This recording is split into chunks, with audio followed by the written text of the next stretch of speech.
I stood at the edge of the Commodore Perry Estate's dining hall, letting the soft clinking of glasses and murmurs of laughter blend into the hum inside my skull. It was a perfect evening in Chicago, golden light slanting through arched windows, making the white linen tablecloths shimmer. I should have felt triumphant. After all, I'd just sold my company for $40 million. Catherine, my mother, shot me a glance from the opposite end of the table. Her lips curved in something that might have been a smile if it weren't for the slight tilt of her head and the way her eyes lingered too long on my dress. White? Again, she said quietly. A bit. Showy at your age, don't you think? I smiled, soft and practiced. It's tradition, mother. Clean slate. Victor raised his glass with that familiar detachment of a man who fathered with duty, not devotion. To Ilara. For finally building something that lasted. Cheers followed, but his words struck with surgical coldness, no pride, just performance. Marian swept in from the side and hugged me tightly. Her grip lingered longer than it should have, lavender perfume clashing with something sharper, like alcohol and solvent. She stepped back and smiled too widely. The star of the evening. You made it out of the ashes. Phoenix and all. Evan, her husband, laughed like he meant it. I didn't. The plates were cleared. Dessert arrived, wine was refreshed. And then the waiter leaned in. He didn't touch me, but I felt the tremor in his breath. Don't drink that, he whispered. Your sister told me to switch your glass. For a heartbeat, I didn't move. His words coiled in my gut like wire tightening. My hand hovered above the wine stem. I felt my face set, not in panic, but calculation. Marian's gaze darted, barely, toward the wrong glass. 5 years ago, Mother had collapsed after tea. They said it was sedatives. I never touched the pot. They didn't believe me. Not again. I didn't lift the glass. I turned my head, laughed lightly, and joked about allergies. Merlot gives me a rash, I said, swapping my glass with Marian's in one smooth gesture. No one noticed. Except Marian. She didn't blink.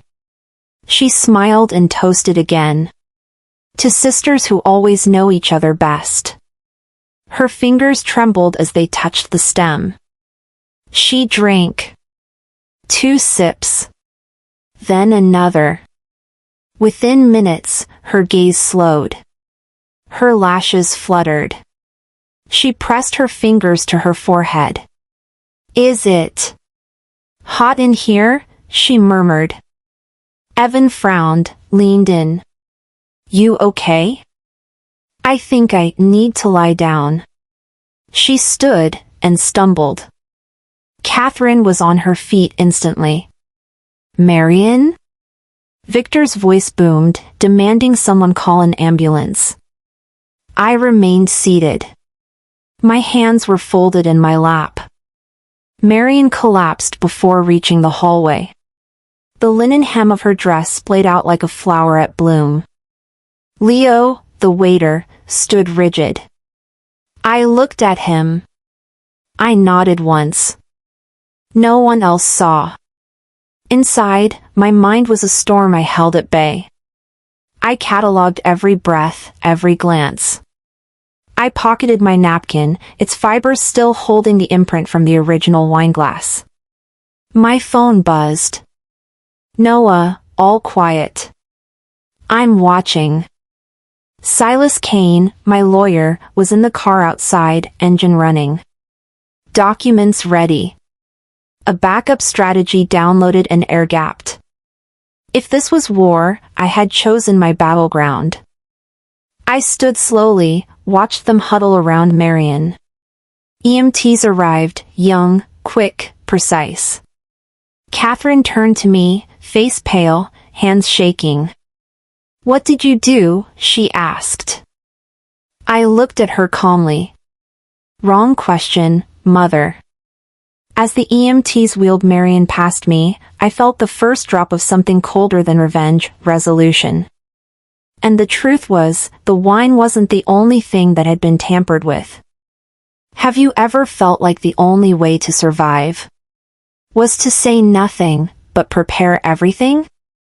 Would you switch the glass if you knew it might be your only shot at the truth? The car ride to the hospital was silent except for the occasional turn signal and the low hum of the engine. I sat in the back with Catherine and Victor. Catherine clutched her purse like it was a life raft, her knuckles pale and unmoving. She didn't look at me once. Victor sat beside her, arms folded, staring out the window like the streetlights had answers he preferred. At the ER entrance, paramedics wheeled Marion, Indiana. I followed behind, steps steady, face unreadable. Evan paced the waiting room like a caged animal. When he saw me, his voice cracked the sterile silence. "You happy now?" he hissed. I said nothing. A nurse stepped in. "Sir, we need your signature for the emergency intervention. Possible overdose protocol." Evan's eyes flicked to me, then away. In the corner of my mind, I registered the words. Possible overdose. I knew that drug. I'd used it once for sleep, small, prescribed, legal. The same one I was accused of slipping to Mother years ago. Catherine finally spoke. She was always the fragile one, she said to no one in particular. You were always unstable. I turned my gaze to the sterile white wall and let that word settle like a challenge. The doctor entered like a shadow with credentials, Dr. Haley Stroud. Tailored jacket, silver glasses, the kind of calm that felt more clinical than kind. "Alara," she said with a nod. "Your father asked me to step in as a precaution." My spine stiffened. I knew her. She had spoken at a mental health panel in New York, years ago. A woman who believed strongly in early commitment as preventive care. Not neutral.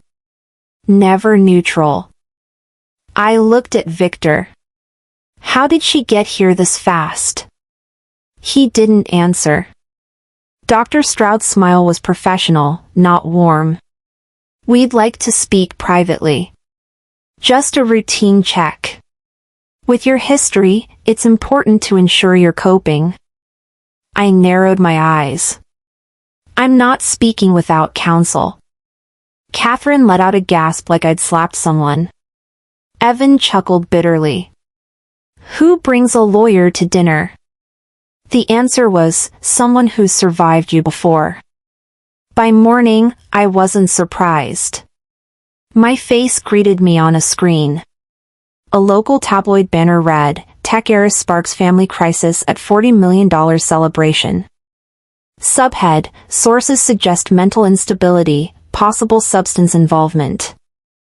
I read every line carefully, noting the phrasing, the familiar style. A family source, it said. Brian. Evan. Of course. I took screenshots. Sent them to Silas. My phone buzzed immediately. "Silas, we'll freeze this with a legal notice. Hold your ground. Noah, don't react. That's what they want. Be smarter than the trap." I deleted every social app. Told my assistant to redirect press calls to legal. Let them build their narrative, I'd already started mine. That afternoon, Catherine arrived at my place unannounced. She carried an old photo album. My childhood. Her smiles. Marion in matching dresses. I didn't open it.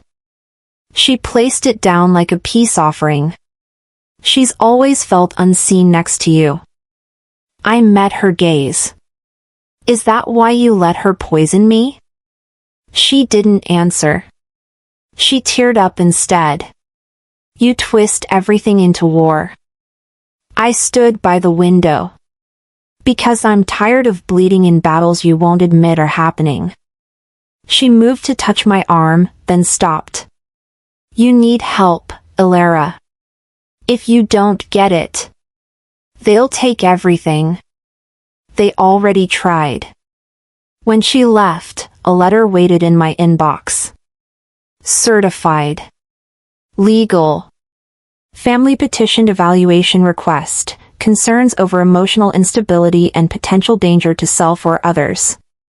Evidence included therapy notes. Voluntary. Twisted now as proof of disorder. Noah stormed into my apartment minutes later, the papers in hand. They're weaponizing your healing, he snapped. This is a setup. I nodded. My mind was already moving. I started inventorying every object in my house. Every camera. Every blind spot. If they were building a case, I'd dismantle it piece by piece. That night, I stared at my reflection. Calm. Precise. A woman they feared because she wouldn't crumble. My phone pinged. Silas, got something. Audio file. Labeled, Plan B. Found in Marion's office last week. I pressed play. And what I heard made my blood turn to ice. What would you do if the people meant to protect you became your prosecutors? Ever been punished for not being the broken one they expected? I started with the vents. A small microphone lodged behind the decorative grate in the living room. Then the kitchen, the hanging plant near the window gave cover for the tiny lens. Upstairs, I wired the guest hallway with a directional mic tucked behind the molding. Marion's home office? Outside the door, beneath a false light fixture. Noah said it best, if they're recording you, record them back, just sharper. Silas handled the legal shadings, surveillance in my own home was technically protected. Noah created a cloud pipeline only we could access. Each night, I reviewed footage with headphones on, eyes scanning for anything. What I found wasn't shouting or sabotage. It was subtler, shared glances, paused words, conversations that died when I entered. Marion, on the phone one night, whispered, "We'll push the eval next Friday." That clip I saved. Labeled, Trigger Point Alpha. Marion came home 3 days later, wrapped in beige cashmere and breathy innocence. I don't remember anything, she said with a weak smile. She remembered. Her left hand trembled, a slight flicker she masked by keeping a scarf clutched tight. Evan fluttered around her like a loyal nurse, but I saw the angle, control, proximity, guardianship. Her bedroom door stayed unlocked one evening. I slipped in, replaced a dusty hardback on her shelf with one hollowed out for a recorder. I didn't stay long. 2 nights later, I heard them. Marion's voice, measured, whispered into her phone, "If she fails the mental eval, we can claim early dementia. That'll hold in court." Evan responded with a smirk audible in tone, "You're brilliant." I saved the file under a new tag, IceCore. It wasn't just the manipulation. It was the comfort in their plotting, like they'd done this before. Then Evan changed tactics. He stopped asking about the weather and started asking about sleep. "Do you get nightmares still?" he asked while topping off my tea. "Still seeing that therapist?" My toothbrush moved half an inch from where I left it. My drawer closed at a different angle. Subtle. But wrong. I shifted base. Marion nearly caught me at 3:07 a.m. I was returning from the shed when she opened the back door. I immediately faked a call, laughed into the dark like I was speaking to a lover. She narrowed her eyes, but said nothing. Noah messaged later, "They're watching you watch them." I stared at that message for 5 minutes. One mistake, and this entire house of cards would fall on me. It almost did. A new housekeeper, barely 20, stumbled on the flower vase in the east parlor. Her hand reached toward the small wire that snaked around the ceramic base. I moved fast. A crystal glass shattered across the room as I threw it against the corner wall, cutting my palm on purpose. She shrieked. Catherine ran in, sighing, "So clumsy, Alara." Marion offered to bandage me, like old times. I let her. The cut earned me a visit from the in-house nurse. She left her tablet unattended. While she checked the dressing, I accessed family medical files. Buried in routine entries was one note: Catherine had co-signed Marion's guardianship petition. I copied everything to a flash drive. That night, I lodged it inside the spare tires lining in my car. It was safe. For now. They weren't done. Brian, or Evan, depending which name he used that day, had hired a private investigator. Ex-cop. Silas's contact flagged it within hours. "They're not gathering evidence," Silas told me. "They're creating it."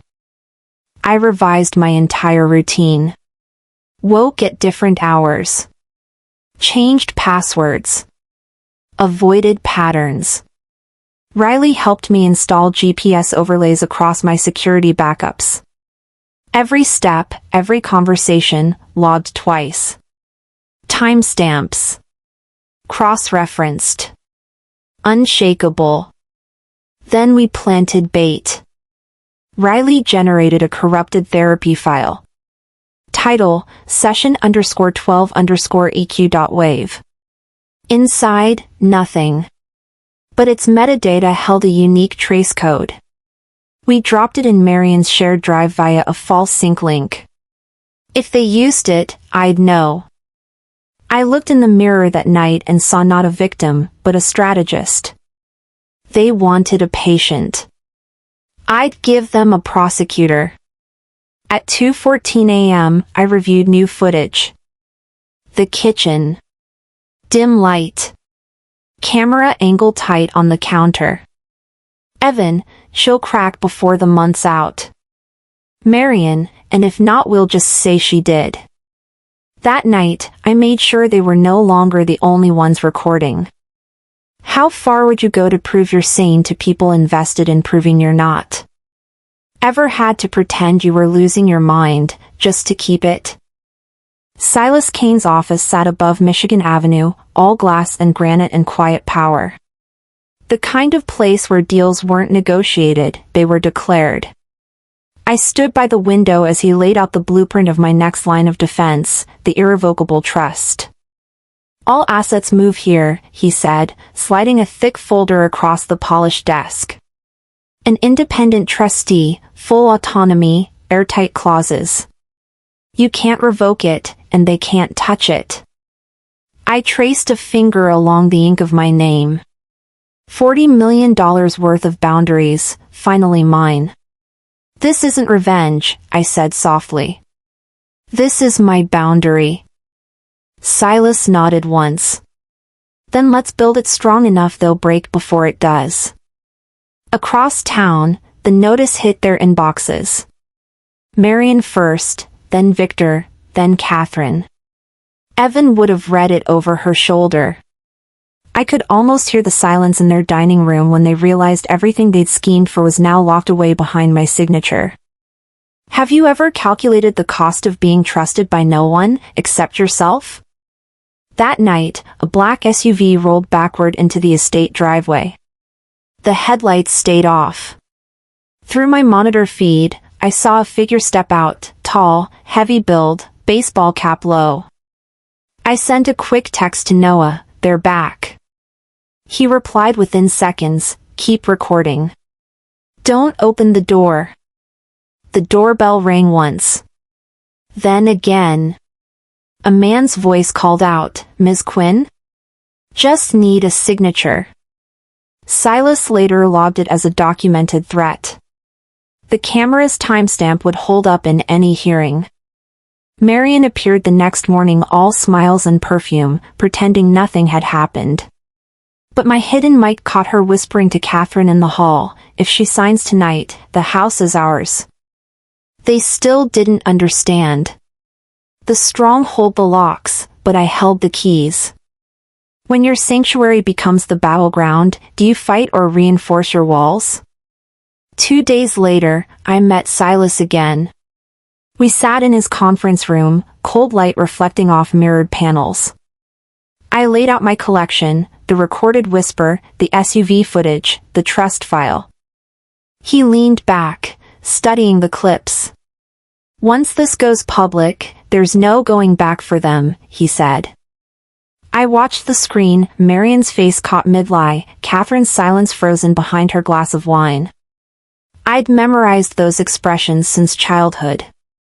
Silas glanced up. "They'll counter. Be ready." "I've been ready," I said. "Is it smarter to hold your ground silently, or declare your victory loud enough they can't ignore it?" Riley Moran's digital fingerprints were flawless. She uploaded a fake draft of the trust to the family's shared drive, metadata pointing directly to Marion's login. The panic came fast. Marion's email hit my tracker, "Delete this now." Evan replied, "Did we mess up the encryption?" Catherine, ever the matriarch, added, "It's always Alara's fault." I watched their unraveling from the quiet of my study. They thought they were losing control. They didn't realize they never had it. Silas's voice on the phone was steady. "Stay quiet until it's filed. The less noise, the cleaner the strike." Have you ever used someone's own system against them and watched them trip on their own lines? By the week's end, the final signing took place. The trustee board sat assembled in a mahogany-lined chamber, signatures neat and absolute. Victor watched from the side, hands clasped, face unreadable. Marion arrived late, fury disguised as poise. Her eyes found mine as I stood to sign. I extended my hand. "Thank you for coming." She didn't take it. The pen scratched across parchment. Silas gathered the pages, sealed them in an envelope, and handed it to me. "It's done." I walked outside into the fading light. The same black SUV idled near the gate, then pulled away as I stepped onto the terrace. The city hummed in the distance, unaware that one quiet woman had just rewritten the balance of power. When you build your fortress and invite no one in, are you protecting or isolating yourself? As dusk settled, my phone buzzed. A news alert flashed across the screen, breaking, insider trading probe opens into Evan Dawes' firm. I didn't smile. I didn't need to. "They made their move," I whispered. "I made mine." The courtroom was colder than I imagined. Not temperature, tone. Everything sterile, polished, as if truth itself needed disinfecting before entry. I walked in without hurry, every step echoing against the marble. Outside, the press waited behind tinted glass, hungry for a headline, not a verdict. Silas carried the thick binder marked Exhibit Q. Marion sat beside Evan, both pretending calm. Catherine clutched a rosary she hadn't used in years. The judge entered, a woman with eyes like sharpened glass, famous for dismantling theatrics with silence.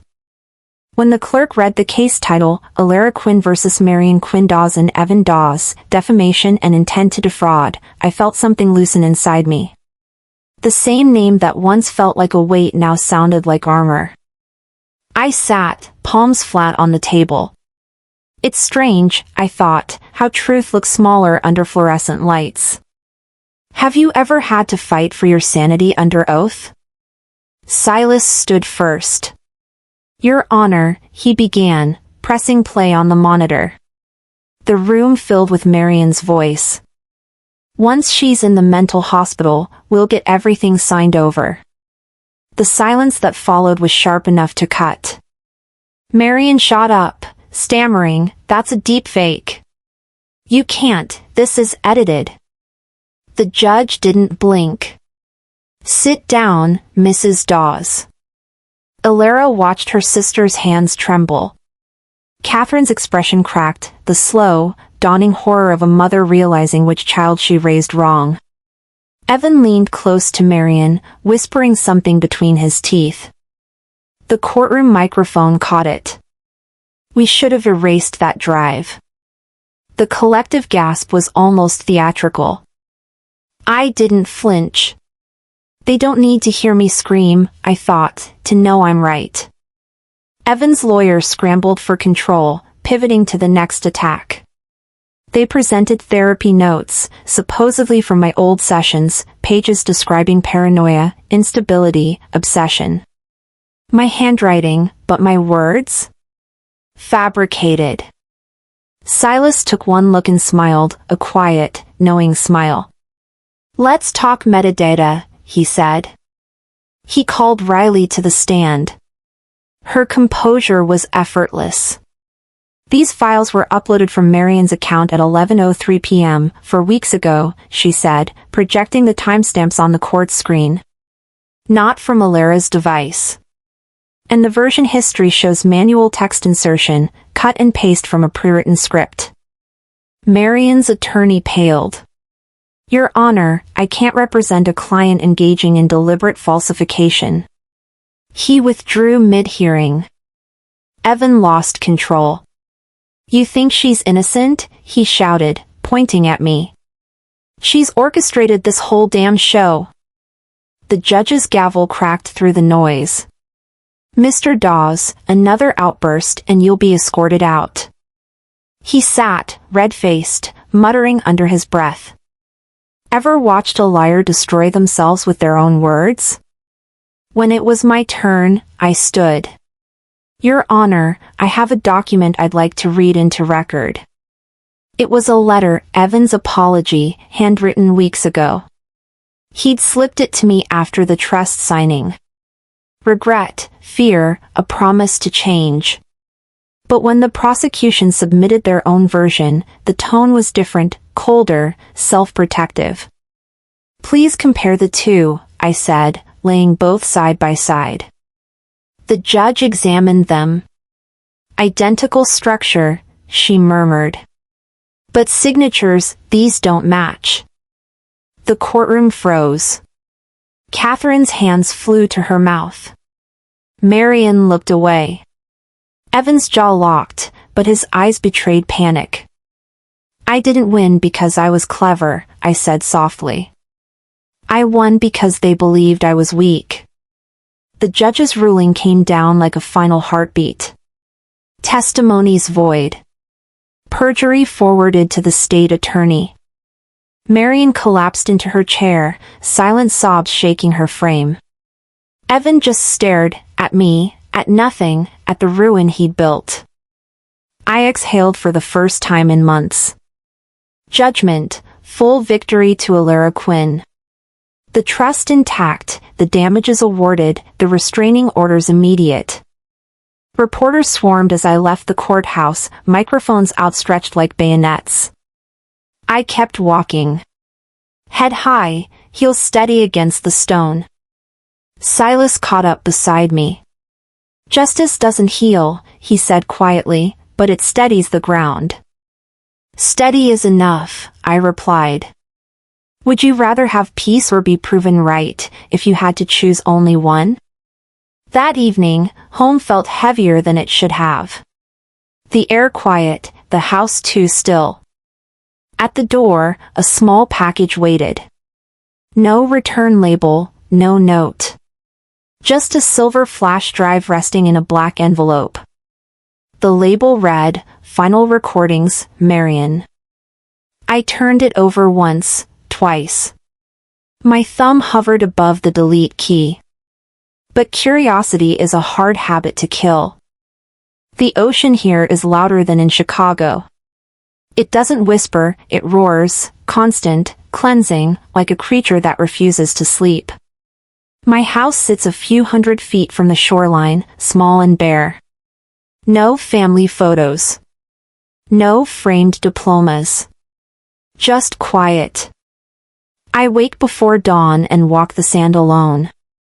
The tide leaves small, perfect lines across the surface, like someone tried to write me a message in a language only waves understand. Peace feels strange after war. It's not soft, it's hollow. Like my mind hasn't yet learned that it's safe to rest. No television. No alerts. I haven't checked the news since the verdict. Then, one morning, the local postman waves from the path. "You've got something from Illinois," he says, handing me a padded envelope. Inside, one item. A small flash drive. The label, written in Marion's perfect cursive, "Final recordings, Marion." For a long time, I just stare at it. Then I slide it into a drawer, unopened. Would you reopen the wound just to see how deep it really went? What would you do with someone's last words? That night, curiosity won. The sound clicked on, grainy, unpolished. Marion's voice filled the room. "If you're watching this, I guess you won. Or maybe I lost." She laughed, hollow and brittle. "I didn't want to be you, Ilara. I wanted to be seen like you. And when I couldn't, I blamed you for existing." Her words came out half confession, half justification. She talked about fear of becoming irrelevant, of aging, of being left out of the world I built without needing them. Evan said we just needed leverage. I believed him. But the truth is I hated that you could live without needing us. The recording ended in silence. I didn't cry. I whispered, "I know." Just then, my phone rang. Silas. "The FBI just took Evan in," he said. "Securities fraud. He cooked his own firm's books while running the scheme against you." I walked to the window. The sea stretched out black and infinite, reflecting a moon that didn't care who was guilty or free. I wasn't vindicated. Just tired. Morning brought headlines again, this time, without my name. Evan's arrest. Marion's confession leaked online. The internet did what it always does, turned human ruin into spectacle. The sister scam, they called it. Catherine and Victor went silent. No statements, no interviews. Maybe shame can be a form of prayer. Riley texted, "You didn't just save yourself. You showed what survival looks like." I didn't reply. I just watched the surf swallow footprints that weren't mine. Justice is never as loud as shame. But it's steadier. Have you ever outlived a lie someone told about you? Days passed quietly. I began to build something resembling life. Morning walks. Journaling. Volunteering at the small library in town. The smell of salt water and paper felt like an anchor to something real. Once, while cleaning out an old box, I found a photo tucked behind the flash drive sleeve. The four of us, Catherine, Victor, Marion, and me. Smiling. Before everything. No date, no names, just faces pretending forever was possible. That night, I lit the fireplace and fed the photo to the flame. It curled at the edges, faces dissolving into orange and gray. Closure isn't about forgiving, I whispered. It's about no longer rehearsing the pain. Outside, the ocean hissed in rhythm with the fire. For the first time in years, I smiled, not wide, but real. A seagull landed on the railing. It stared at me, head tilted, waiting. Neither of us moved. When the noise stops, what's left of you is the truest part. Weeks later, another letter arrived. From Dr. Haley Stroud. Short. Clinical. I was wrong. You were not a danger to anyone. Especially not to yourself. I folded it and tucked it between the pages of a book I'd started reading, a novel about the sea reclaiming lost things. I didn't reply. But I didn't throw it away, either. That night, I called Noah. We talked about books, about waves, about everything that wasn't survival. I want the rest of my life to be boring, I told him. He laughed. That's the best ambition I've heard all year. Later, as the tide came in, I stood barefoot in the surf. The horizon glowed faintly with the last of the sunset. The story didn't end with revenge, I said aloud. It ended when I no longer needed one. And somewhere out there, maybe, the ocean carried away what I couldn't forgive.